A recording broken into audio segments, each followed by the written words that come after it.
January 8, 2005, 0243 GMT, 525 feet below the Pacific surface, 364 nautical miles southeast of Guam.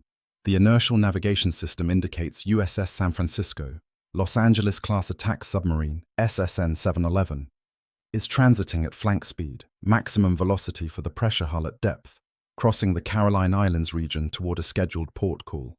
The temperature is 29 degrees. Thermocline layers are typical for the area, and sonar performance is nominal. No contacts, no acoustic anomalies, no evidence of surveillance or pursuit. The submarine's crew is relaxed. Some are in berthing, others on watch.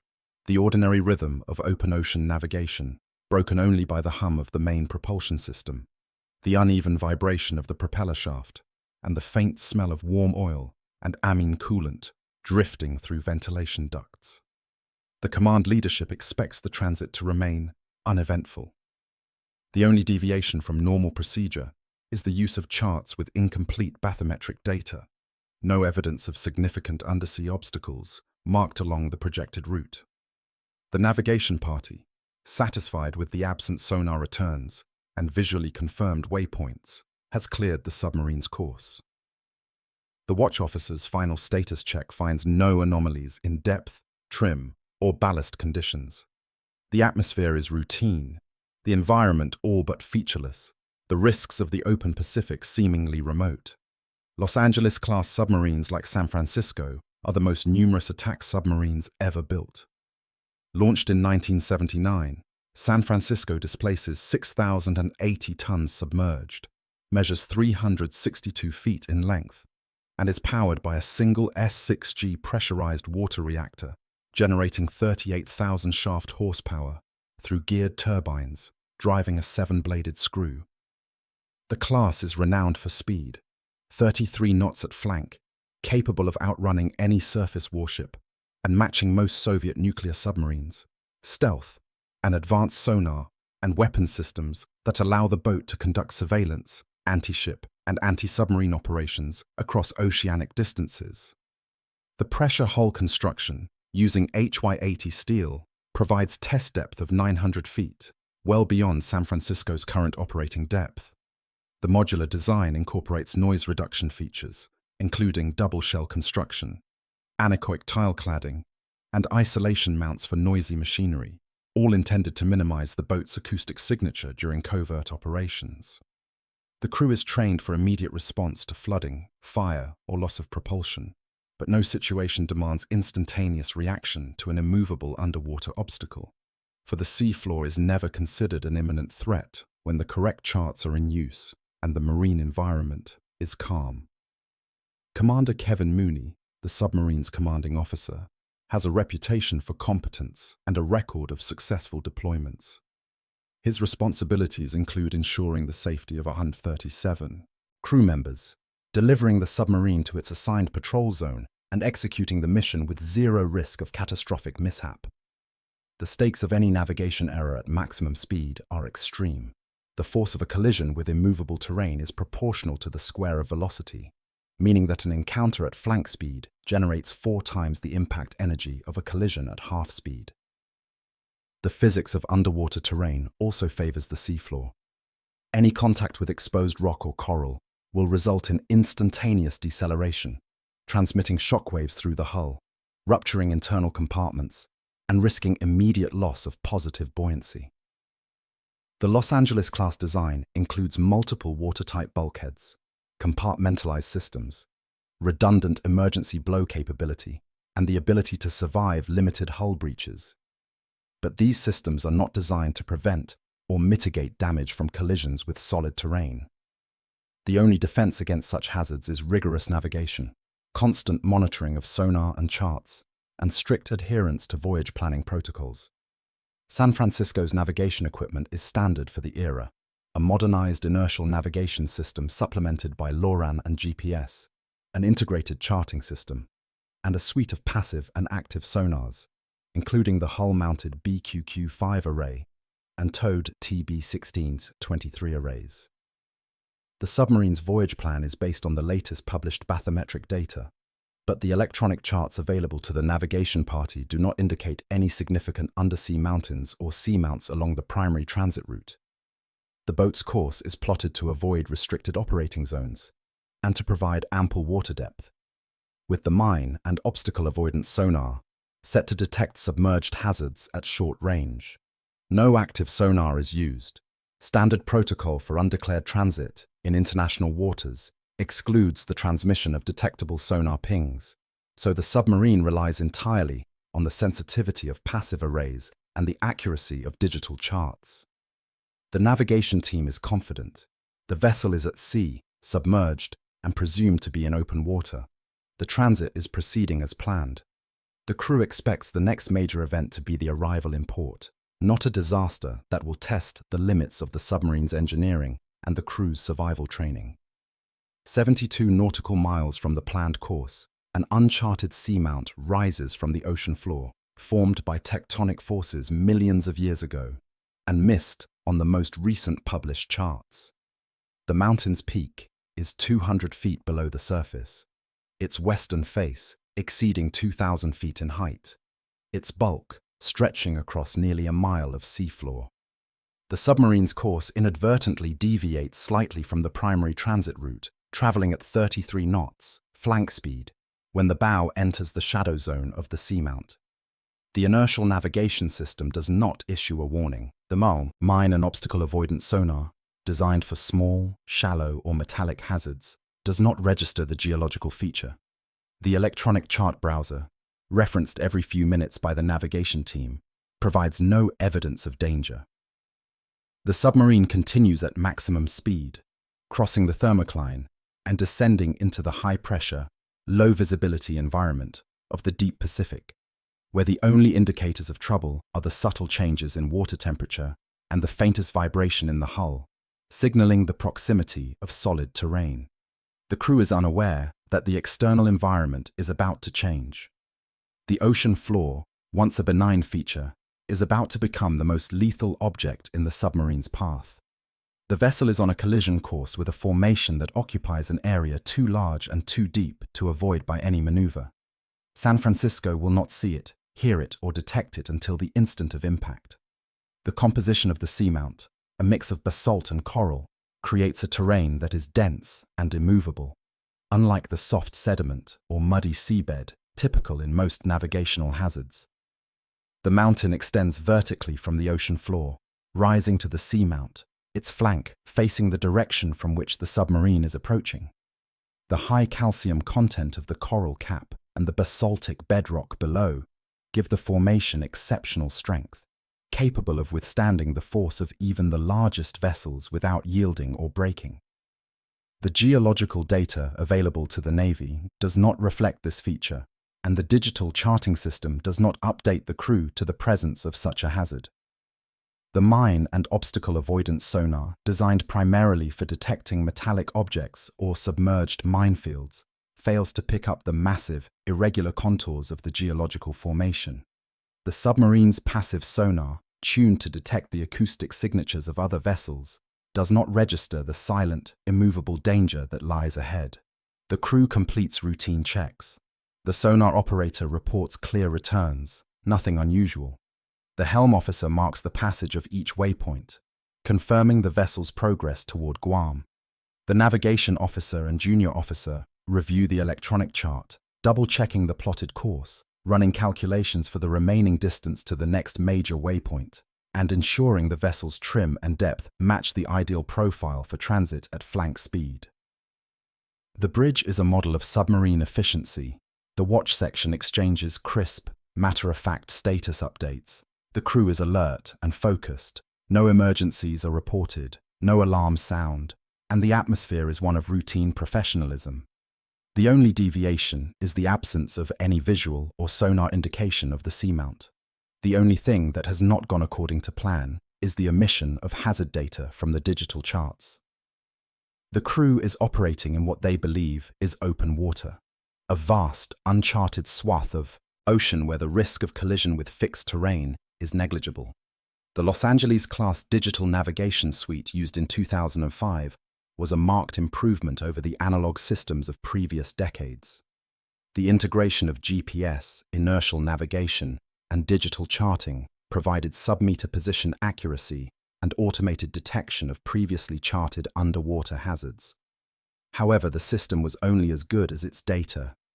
The conversion of official Navy charts into digital formats occasionally retained errors or omissions, especially in regions where hydrographic surveys were infrequent or where the terrain was too complex to model accurately.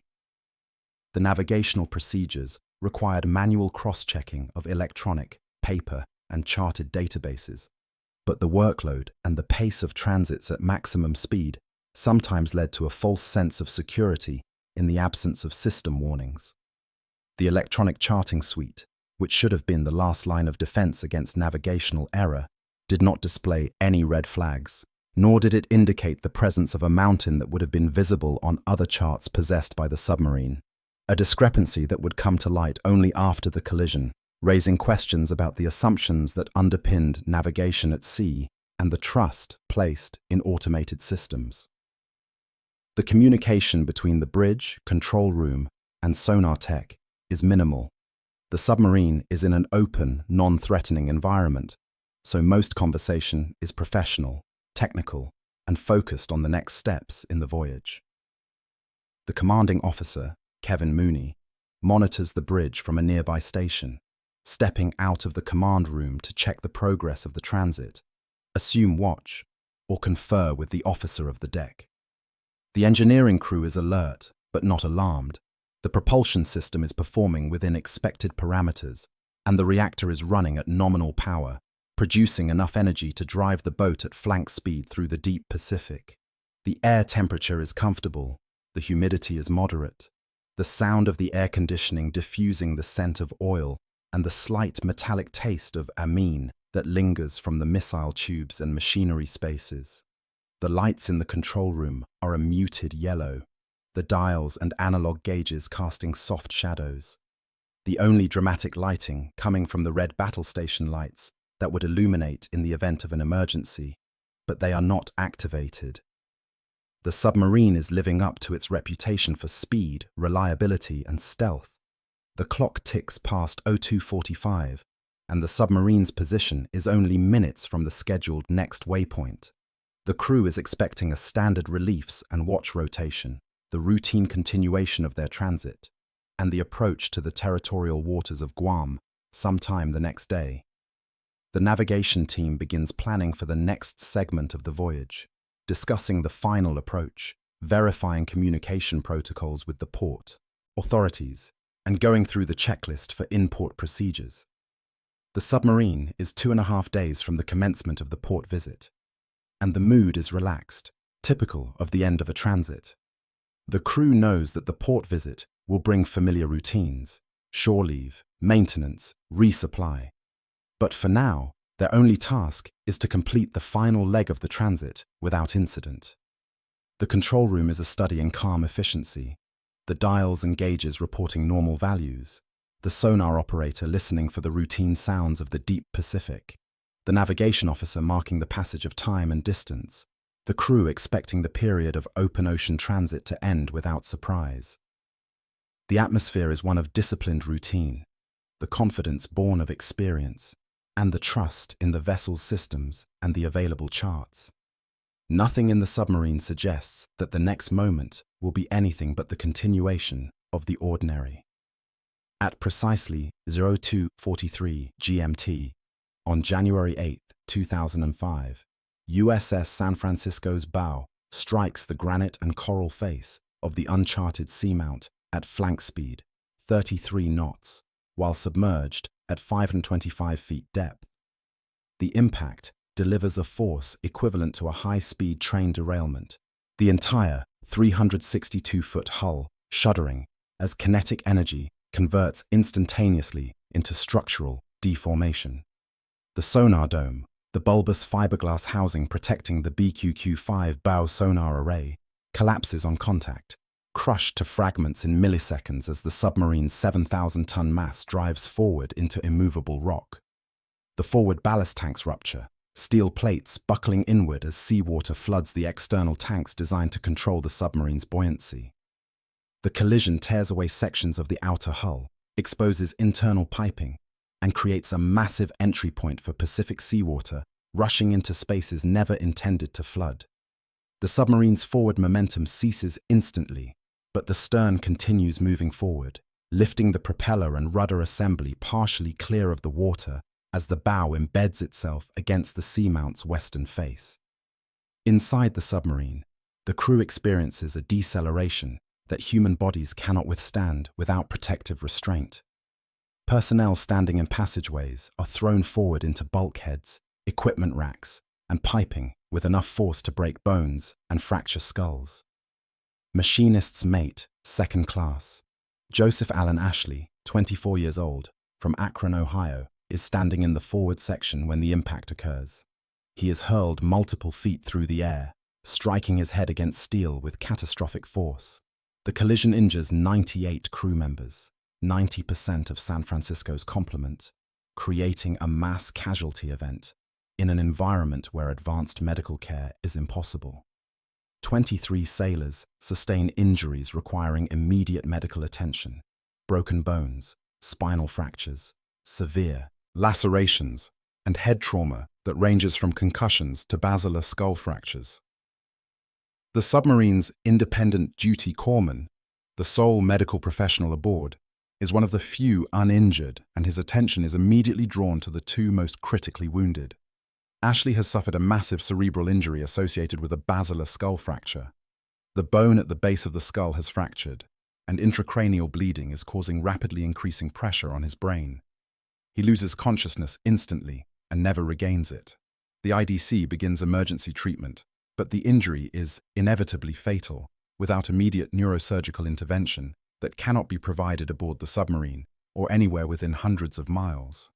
The control room erupts into controlled chaos as damage reports flood in from every compartment. The diving officer reports loss of forward buoyancy. 2/3 of the forward main ballast tanks are compromised, and seawater is flooding the external hull spaces. The engineering watch reports the S6G reactor has automatically scrambled, shut down, in response to the violent shock, cutting off the primary power source and leaving the submarine dependent on battery power and the emergency diesel generator. Commander Kevin Mooney, standing in the control room when the impact occurred, immediately orders emergency surfacing procedures. "Blow all ballast tanks. Surface the boat." The order is transmitted to the ballast control panel, where crew members activate the emergency blow system. Compressed air stored in high-pressure tanks is released into the main ballast tanks, displacing water and creating positive buoyancy. But the forward tanks are ruptured, and compressed air vents uselessly into the ocean rather than displacing water. The submarine begins to rise, but the angle is steep, bow down, stern up, and the rate of ascent is slower than normal because only the aft ballast tanks are functioning. The crew fights to maintain control as the submarine pitches at an angle that makes movement through passageways treacherous and threatens to cause additional injuries as unsecured equipment and personnel slide forward. The emergency diesel generator is started, providing electrical power to critical systems, including lighting, ventilation, and the low-pressure air blower, a system normally used to ventilate ballast tanks, but now pressed into emergency service. The engineering crew devises an unconventional solution: rig the diesel exhaust and the LP blower to blow simultaneously into the compromised forward ballast tanks, using diesel exhaust pressure to supplement the emergency blow system. The procedure is not in any manual, but it works. The additional pressure helps force water out of the damaged tanks, increasing buoyancy just enough to keep the forward hatches above the waterline when the submarine surfaces. San Francisco breaches the surface at 03:15 GMT, 32 minutes after the collision, her bow riding low, her sail and aft sections elevated, seawater streaming from ruptured hull plating. The crew opens the bridge hatch, and the watch officer emerges into the pre-dawn darkness of the Pacific, confirming visual contact with the horizon and transmitting the first distress call. Submiss, USS San Francisco, collision with underwater object, 1 critical casualty, multiple injuries, request immediate assistance.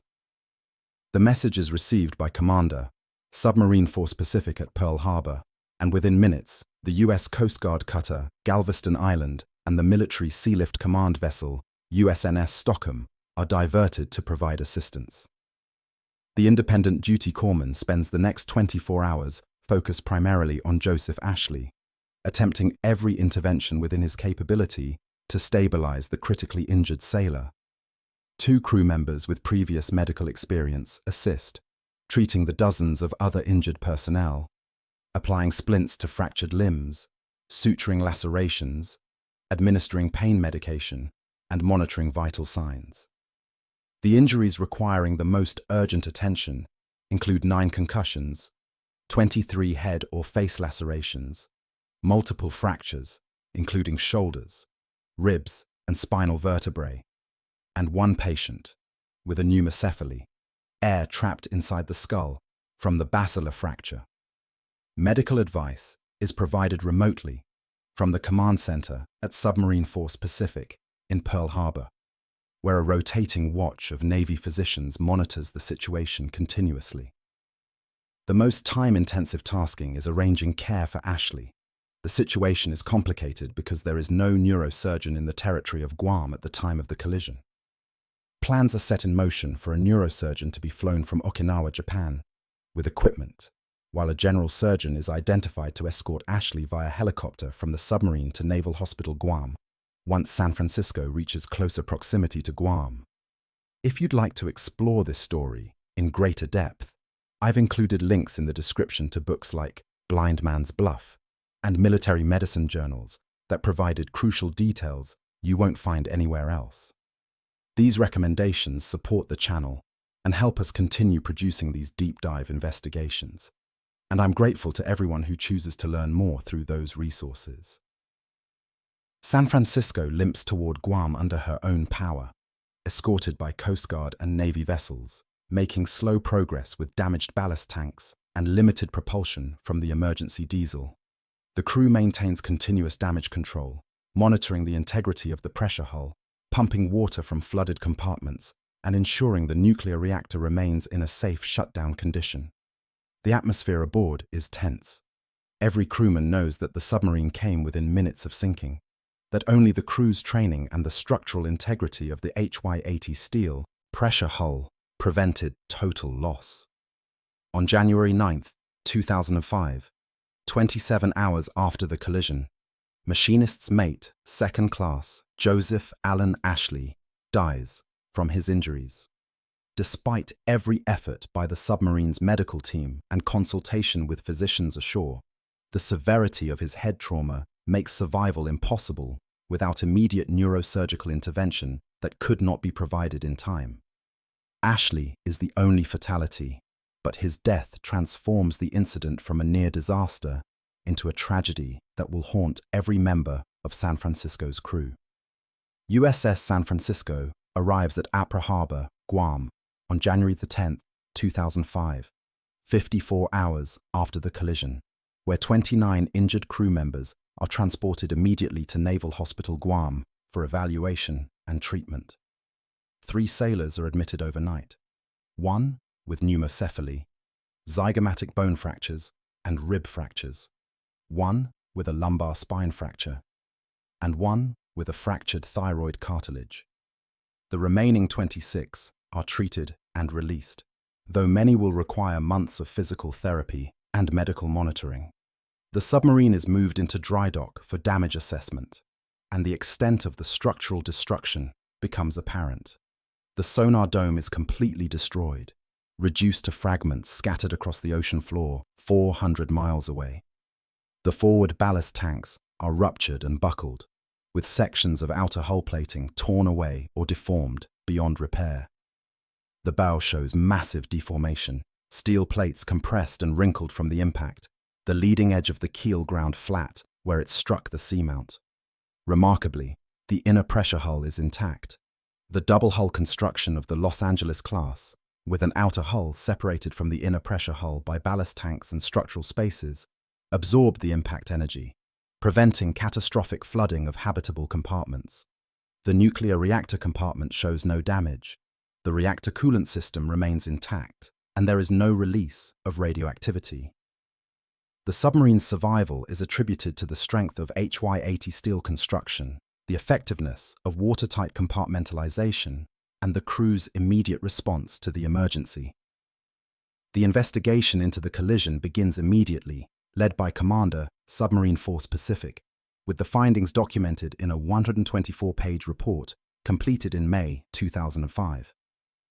The investigation determines that San Francisco struck a seamount that did not appear on the primary digital navigation chart in use at the time of the collision.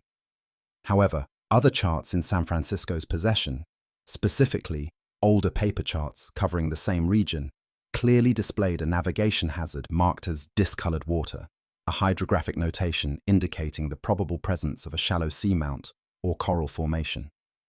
The navigation team failed to review those charts adequately and transfer pertinent hazard data to the digital chart being used for primary navigation, violating relevant directives and the ship's own navigation procedures. The investigation concludes that if San Francisco's leaders and watch teams had complied with requisite procedures and exercised prudent navigation practices, the grounding would most likely have been avoided. The failure is attributed not to equipment malfunction or incomplete chart coverage, but to procedural non-compliance. The crew possessed the information necessary to avoid the hazard, but did not cross-reference sources as required. Commander Kevin Mooney is relieved of command on May 19, 2005, and issued a letter of reprimand. The Navy acknowledges Mooney's otherwise remarkably good record, but ultimate responsibility for navigational safety rests with the commanding officer. The investigation finds that several critical navigational and voyage planning procedures were not being implemented aboard San Francisco, and Mooney, as commanding officer, is accountable for ensuring crew compliance with those procedures. The immediate hours following the collision are dominated by damage control, medical triage, and the desperate effort to keep San Francisco afloat. The forward compartments are completely flooded. The sonar dome is crushed, and the bow plating is crumpled inward like aluminum foil compressed by a hydraulic press. The watertight bulkheads hold, barely, preventing the flooding from spreading aft and allowing the crew to maintain buoyancy through the emergency ballast blow system that forces compressed air into the main ballast tanks, displacing seawater and lifting the submarine toward the surface. The medical response is immediate and overwhelming. 98 crew members are injured, 23 so severely they cannot stand watch or perform duties during the emergency transit back to Guam. Machinist's mate. Second Class Joseph Allen Ashley, 24 years old, dies from injuries sustained when the impact threw him headfirst into machinery in the forward engineering spaces, fracturing his skull and causing traumatic brain injury that proves fatal despite immediate medical intervention. Ashley's death marks him as the only fatality, but the toll on the crew is staggering. Broken bones, spinal injuries, severe lacerations, concussions, and internal trauma from impacts with equipment, bulkheads, and pipes during the instantaneous deceleration. The submarine's medical personnel, hospital corpsmen trained for combat trauma, work frantically to stabilize the critically injured, administering pain medication, splinting fractures, and monitoring for signs of internal bleeding or neurological damage. The crew transforms berthing areas and the crew's mess into improvised triage centers, with the most severely wounded receiving priority care while others wait with lesser injuries. Commander Mooney makes the decision to surface immediately, despite the risk of further hull damage. The submarine breaks the surface at approximately 03:15 GMT, less than 30 minutes after the collision, listing heavily to port with the bow submerged and the sail canted at an unnatural angle. The crew establishes communication with US Pacific Fleet headquarters, transmitting an emergency distress signal and requesting immediate assistance. The transit back to Guam is conducted at minimal speed, with continuous monitoring of the damaged bow compartments for signs of progressive flooding. Surface vessels are dispatched to escort San Francisco, providing medical support and damage control assistance as the submarine limps across 364 nautical miles of open ocean with a crushed bow and a crew struggling to manage both the physical damage to the vessel and the psychological trauma of the collision. The voyage takes more than 24 hours, with crew members rotating through damage control watches, medical care shifts, and the grim task of securing Joseph Ashley's remains for transport ashore. San Francisco arrives at Apra Harbor, Guam, on January 10, 2005, where emergency dry docking reveals the full extent of the damage. The bow is destroyed from the sonar dome back to the forward torpedo room, approximately 60 feet of the submarine's structure compressed, twisted, and rendered unsalvageable. The pressure hull shows stress fractures extending aft from the impact zone, and the main ballast tanks are ruptured in multiple locations. Naval engineers initially question whether the submarine can be repaired, or whether she will be declared a constructive total loss and decommissioned. The investigation into the collision begins within days, led by Vice Admiral Jonathan Greenert, commander of the U.S. 7th Fleet. The inquiry focuses on navigation procedures, chart usage, command oversight, and the sequence of decisions that led the submarine to transit at flank speed through waters where hazards were marked on available charts, but not transferred to the digital navigation system in use. The investigation reveals a cascade of failures: procedural lapses, inadequate chart review, failure to cross-reference multiple data sources, and command decisions that prioritize speed over comprehensive hazard assessment. The critical finding centers on Chart DMA 81023, a Defense Mapping Agency chart that clearly showed an area of discolored water at the location where San Francisco struck the seamount. Discolored water is a standard cartographic indication of shallow features, underwater mountains, or coral formations that pose navigation hazards. The chart was aboard the submarine, stored in a drawer in the navigation space, but was never consulted during the voyage planning process because the navigation team relied exclusively on electronic chart E2202, which did not contain the hazard notation. The navigation supervisor had briefly examined DMA 81023 during the planning phase, but dismissed it as inferior in detail compared to the electronic chart, and returned it to storage without transferring the hazard information. The assistant navigator spent 15 minutes reviewing electronic chart E2202, but failed to notice the absence of hazard markings in the transit area. Commander Mooney, when questioned during the investigation, stated that he expected his navigation team to examine every available chart and transfer hazard data between sources, but he did not personally verify that this procedure had been followed and did not ask whether alternative charts existed for the transit route. The Navy's official investigation report concludes that several critical navigational and voyage planning procedures were not implemented aboard San Francisco, constituting a breach of standing orders and standard submarine navigation protocols. The report states that Mooney failed to appreciate potential hazards, operated at excessive speed given the uncharted nature of the waters, and failed to review charts adequately. The investigation also faults the submarine squadron for failing to provide adequate oversight of San Francisco's navigation performance and for not correcting previously identified deficiencies in open ocean navigation procedures aboard the vessel. On February 13, 2005, Commander Kevin Mooney is relieved of command and issued a letter of reprimand, a career-ending punishment that effectively terminates any prospect of future promotion or command positions. 6 other crew members receive non-judicial punishment at captain's mast hearings, found guilty of hazarding a vessel and dereliction of duty, resulting in reduction in rank and punitive letters of reprimand. Vice Admiral Greenert's statement acknowledges Mooney's prior record.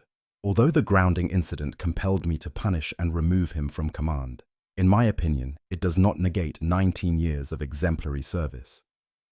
20 other officers and enlisted personnel receive commendations for their actions during the crisis, including the Meritorious Service Medal, Navy and Marine Corps Commendation Medal, and Navy and Marine Corps Achievement Medal, recognizing the extraordinary damage control efforts, medical response, and seamanship that saved the submarine and 136 lives.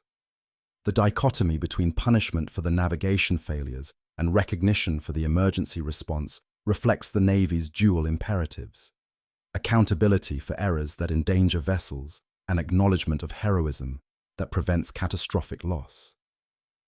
The decision to repair San Francisco, rather than decommission her, is driven by the recent refueling of her nuclear reactor core, providing sufficient fuel for operation until 2017 and making repair economically viable despite the extensive damage. Temporary repairs conducted in Guam restore watertight integrity and provide sufficient forward buoyancy for the submarine to transit under her own power to Puget Sound Naval Shipyard in Bremerton, Washington via Pearl Harbor, arriving on August 26, 2005. The repair project involves the unprecedented surgical removal of the entire bow section from recently decommissioned USS Honolulu, SSN 718, cutting more than 1 million pounds of forward ballast tanks, sonar sphere, and pressure hull from Honolulu, and grafting them onto San Francisco's truncated hull. The process requires precise alignment, extensive welding, structural reinforcement, and recertification of the pressure hull to ensure the hybrid vessel meets operational safety standards. San Francisco undocks on October 10, 2008, completing sea trials in April 2009, and shifting home port to Naval Base Point Loma, San Diego, California. But the submarine never fully returns to frontline operational status. The collision and the hull grafting leave subtle structural anomalies, ripples and stress patterns along the length of the hull that limit the vessel's maximum depth and operational tempo. San Francisco spends her remaining years primarily as a training platform rather than a combat deployable asset, conducting exercises off the California coast and supporting submarine warfare training programs. If this investigation into USS San Francisco and the crew who survived one of the most catastrophic collisions in submarine history has moved you, please take a moment to like this video, subscribe to Cold War Chronicles, and turn on notifications so you never miss another story from the invisible war. Drop a comment below telling us where you're watching from, or if you or your family members served aboard submarines. Your stories and memories are part of preserving this history. Every like, every comment, every subscription helps these forgotten stories reach more people who need to hear them. You are part of ensuring these heroes and their sacrifices are not forgotten. The lessons learned from the San Francisco collision reverberate throughout the submarine force, prompting immediate revisions to navigation procedures, chart management protocols, and command oversight requirements. The Navy mandates cross-referencing of all available charts during voyage planning, requires explicit command-level verification that hazard data has been transferred between chart sources, and implements additional training for navigation teams, emphasizing the limitations of digital charting systems. The incident demonstrates that automation, no matter how advanced, cannot replace human judgment and procedural discipline, that trust in electronic systems must be balanced by verification against multiple independent sources. The human cost extends beyond the immediate casualties. Joseph Ashley's family receives the news that their son, who joined the Navy to serve his country and pursue a career in submarine engineering, died in a preventable accident caused by navigation errors and procedural failures. The 98 injured crew members face months of recovery, some with permanent disabilities, spinal injuries that require surgery, traumatic brain injuries that cause cognitive impairment, psychological trauma from the violence of the collision, and the terror of believing the submarine might sink with all hands. Commander Mooney, despite the letter of reprimand and relief from command, continues his naval career in non-command positions, eventually retiring at the rank of captain after 31 years of service. His legacy is complicated: a competent officer with an exemplary record whose single failure of oversight during one critical voyage planning session resulted in disaster. The 6 crew members punished alongside him face the end of their advancement prospects, their careers effectively terminated by the determination that they hazarded a vessel through dereliction of duty. On May 11, 2017, USS San Francisco is placed in commission special status, stand down, for conversion to a moored training ship, a 32-month process that strips the submarine of operational systems and converts her into a pierside trainer for future submarine crews. The conversion is completed in mid-2021, and San Francisco is relocated from Norfolk to Charleston before being officially decommissioned on May 15, 2022, ending 42 years of service that included countless successful deployments, overshadowed by the single catastrophic event on January 8, 2005.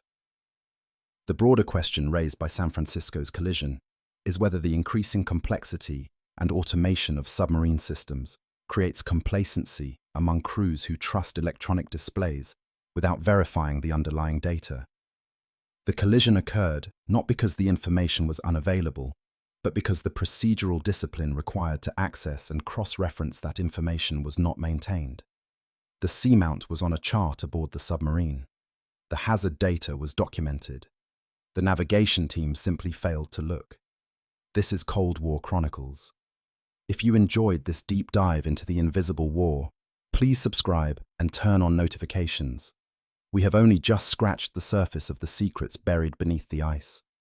Thank you for ensuring that Machinist's Mate Second Class, Joseph Allen Ashley, and the 137 crew members of USS San Francisco are not forgotten.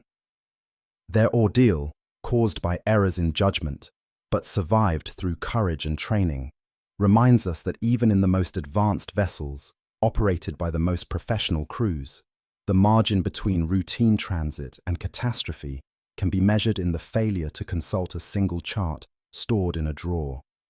They served. They survived. And one gave his life. Their story deserves to be remembered not as a cautionary tale alone, but as testament to the resilience of submariners who face dangers both expected and unforeseen.